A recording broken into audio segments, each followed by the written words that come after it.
Marcus Chen stood in the campus library, his worn sneakers squeaking against the polished floor as he shelved books to earn his minimum wage paycheck. At 23, he was drowning in student debt, working 3 jobs while pursuing his engineering degree. His parents had sacrificed everything to send him to university, and he couldn't bear to let them down by dropping out. "Excuse me, young man," a refined voice called from behind a stack of architectural journals. "Could you help me reach that volume on the top shelf?" Marcus turned to find an elegant woman in a tailored cream suit studying the shelves with keen interest. Her silver hair was swept into a sophisticated chignon, and her posture radiated the kind of confidence that came from decades of success. She couldn't have been younger than 70, but her eyes sparkled with sharp intelligence. "Of course," Marcus said, retrieving the book easily. As he handed it to her, their fingers briefly touched, and he noticed her hands, weathered with age but adorned with a simple platinum band that looked antique. "You're very kind. I'm Eleanor Whitmore." She extended her hand formally. "And you are?" "Marcus Chen. I'm a student here, and I work part-time at the library." Eleanor's eyes lit up with genuine interest. "What are you studying?" They fell into conversation, and Marcus found himself captivated. Eleanor wasn't just wealthy, she was brilliant. A retired architect who had designed some of the city's most iconic buildings, she spoke about structural engineering with the same passion that drove Marcus.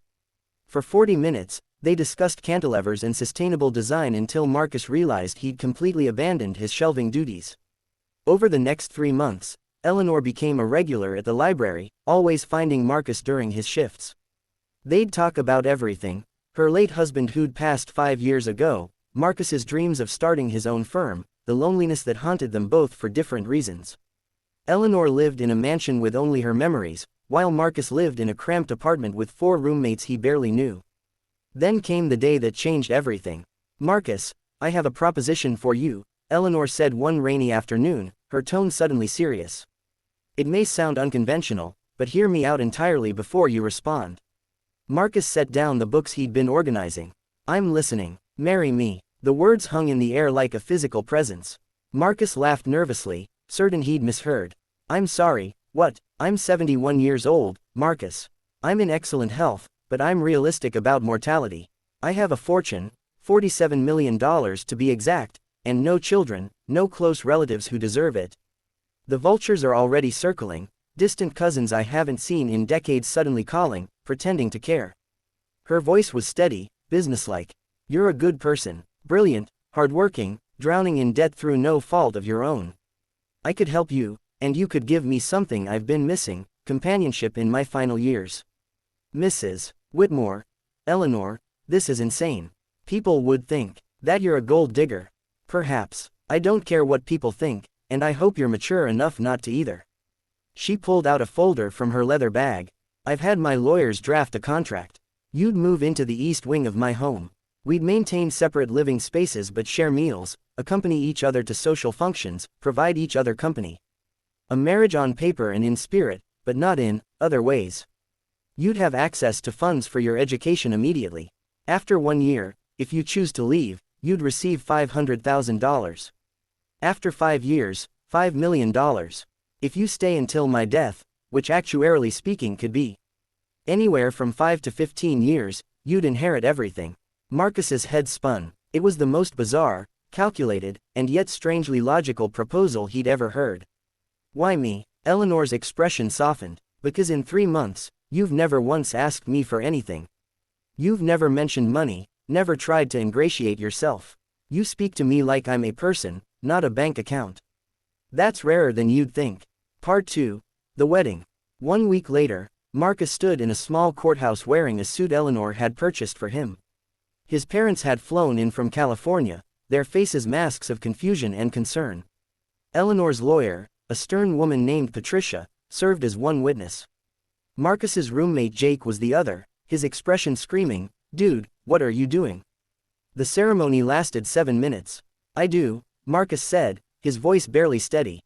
"I do," Eleanor replied, serene and certain. The judge pronounced them husband and wife. Eleanor squeezed his hand gently. No kiss. Just a dignified handshake that somehow felt more intimate than any romantic gesture.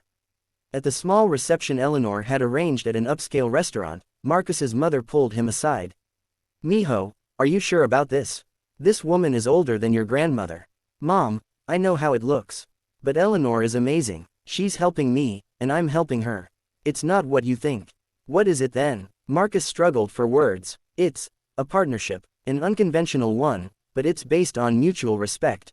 Please trust me. His mother's eyes filled with tears, but she nodded slowly. Just promise me you'll be happy. That evening, Marcus moved his meager possessions into Whitmore Manor, a sprawling estate that had been in Eleanor's late husband's family for 3 generations. The east wing she'd mentioned was actually a fully furnished apartment larger than any place Marcus had ever lived: bedroom, study, private bathroom, and a sitting room with floor-to-ceiling windows overlooking manicured gardens. Eleanor gave him a tour of the main house. The kitchen is fully stocked. Mrs. Henderson comes 3 times a week to cook and clean. Feel free to invite friends over, use the pool, the library. This is your home now. That first night, they had dinner in the formal dining room, just the 2 of them at opposite ends of a table that could seat 20. It felt absurd and lonely until Eleanor suggested they move to the smaller breakfast nook instead. Much better, she said, pouring them both wine. To new beginnings, Marcus. May we both find what we're looking for. They clinked glasses, and Marcus felt the weight of his decision settle over him. 7 days. He had 7 days before classes resumed, 7 days to adjust to this strange new reality. Part 3. The first week. Day 1, Marcus woke up in Egyptian cotton sheets so soft he thought he was still dreaming. He explored the house properly. The library held thousands of volumes, the home gym was better equipped than his university's facility, and the garage contained 3 luxury cars Eleanor insisted he was free to drive. I haven't driven in 2 years, she admitted. My reflexes aren't what they were. Consider yourself the household chauffeur. Day 2, Eleanor showed Marcus her late husband's study, which she'd converted into an architectural archive. Blueprints and models of her life's work filled the space. I'm writing a book about sustainable urban design, she explained. I could use a research assistant, if you're interested. Paid position, of course. Marcus spent hours that day absorbed in her designs, seeing genius in every line. Day 3, they attended a charity gala together. Marcus wore a tuxedo Eleanor had tailored for him and weathered the stares and whispers as they entered arm in arm. An old colleague of Eleanor's, a man in his 60s, approached with barely concealed disgust. Eleanor, what on earth are you thinking? This boy is young enough to be your grandson. Eleanor's response was ice. This man is my husband, Richard. He's also smarter than you ever were. Now if you'll excuse us. She guided Marcus away, and he felt a surge of protective anger on her behalf. People are cruel, he muttered. People are predictable, she corrected. Don't let them disturb you. Day 4, Marcus's student loans vanished. Eleanor had paid off all $180,000 without telling him, and he only discovered it when he logged into his account. He found her in the garden, reading. Eleanor, you didn't have to. The interest alone was criminal. Consider it a wedding gift. She didn't look up from her book. Now you can focus on your studies instead of working yourself to exhaustion. Marcus sat beside her, overwhelmed. I don't know how to thank you. Be happy, Marcus. That's all the thanks I need. Day 5, they cooked dinner together, Eleanor's insistence. She taught him how to make her late husband's favorite dish, coq au vin, sharing stories about their 40-year marriage. Robert was my best friend, she said, her voice wistful. We built a life on partnership and respect. Romance fades, passion cools, but friendship endures. Marcus understood then what she was trying to build with him, not a replacement for what she'd lost, but a new kind of connection. Day 6, Eleanor fell ill with a bad cold. Marcus spent the day bringing her tea, fetching medicine, and reading aloud to her from her favorite novels. She seemed surprised by his attentiveness. You don't have to do this, she said weakly. You're my wife, Marcus replied simply. Of course I do. Something shifted between them that day, a deepening of their bond into genuine affection. Part 4. Day 7. On the 7th day, Marcus woke early and decided to surprise Eleanor with breakfast. He made his way to the main house's kitchen, humming to himself as he prepared pancakes and fresh coffee. That's when he heard it, Eleanor's voice, coming from her study down the hall, speaking in urgent tones. I understand the risks, drive, Morrison, but I've made my decision. No, he doesn't know yet. 6 months at best. I see. Yes, I'll come in next week for the next treatment. Marcus froze, the spatula slipping from his hand and clattering against the counter. His heart hammered as the implications crashed over him. Eleanor was sick, seriously sick, and she'd known when she proposed to him. The study door opened, and Eleanor emerged, her face pale. She stopped when she saw Marcus standing in the kitchen doorway. Their eyes met. "You heard," she said quietly. It wasn't a question. 6 months. Marcus's voice cracked. "You're dying, and you didn't tell me." Eleanor moved into the kitchen, her movements slow and deliberate. She poured herself coffee with steady hands, though Marcus noticed they trembled slightly. "Pancreatic cancer. Stage 4. I was diagnosed 3 weeks before I met you in the library." 3 weeks before. Marcus sank into a chair, his legs suddenly unable to support him. "So this whole thing, you married me because you're dying." "I married you because I wanted to leave my fortune to someone who deserved it. Someone who would use it to build something meaningful rather than squander it." Eleanor sat across from him. "The cancer simply provided a timeline. You should have told me." Marcus's voice rose, anger and grief warring inside him. "I had a right to know. Would you have married me if I had?" A dying old woman looking for companionship in her final months. Eleanor's eyes glistened. "You would have said no out of pity or awkwardness. And I couldn't bear that. I wanted these last months to feel normal. To be treated like a person, not a patient." Marcus put his head in his hands. 7 days. They'd had 7 days of this strange, wonderful friendship, and now he understood it was all built on a ticking clock. "What do you need from me?" "Nothing you're not willing to give freely." Eleanor reached across the table, her hand hovering near his. "I have treatments scheduled. Some days will be harder than others. Mrs. Henderson knows, and Patricia has all the legal arrangements in place. You can leave now if you want. Patricia will give you the $500,000 we agreed upon, no questions asked. Or you can stay, and we can make the most of whatever time I have left." Marcus looked up at her.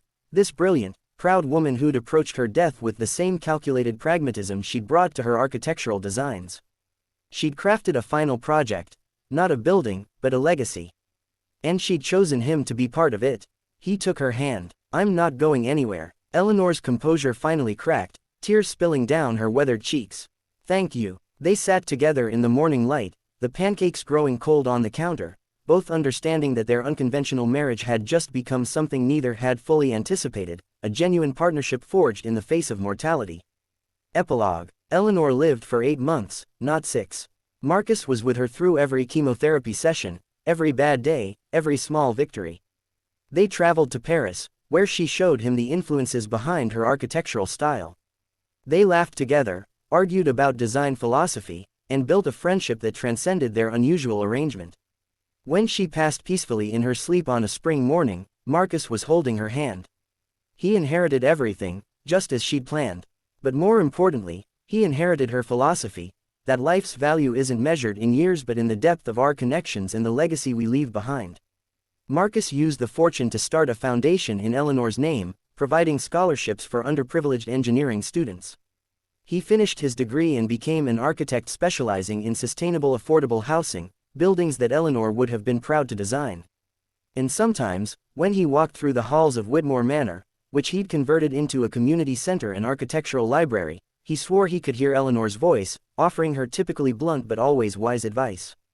The marriage everyone had judged as a transaction had given them both something money couldn't buy, a meaningful connection in a world that often values youth over wisdom, wealth over character, and convention over genuine human understanding. Marcus learned that shock isn't always negative. Sometimes, it's the jolt we need to see life from an entirely different perspective, to understand that family isn't always blood, love isn't always romantic, and the most valuable partnerships are built on mutual respect, shared purpose, and the courage to defy expectations. 7 days had been just the beginning. The end.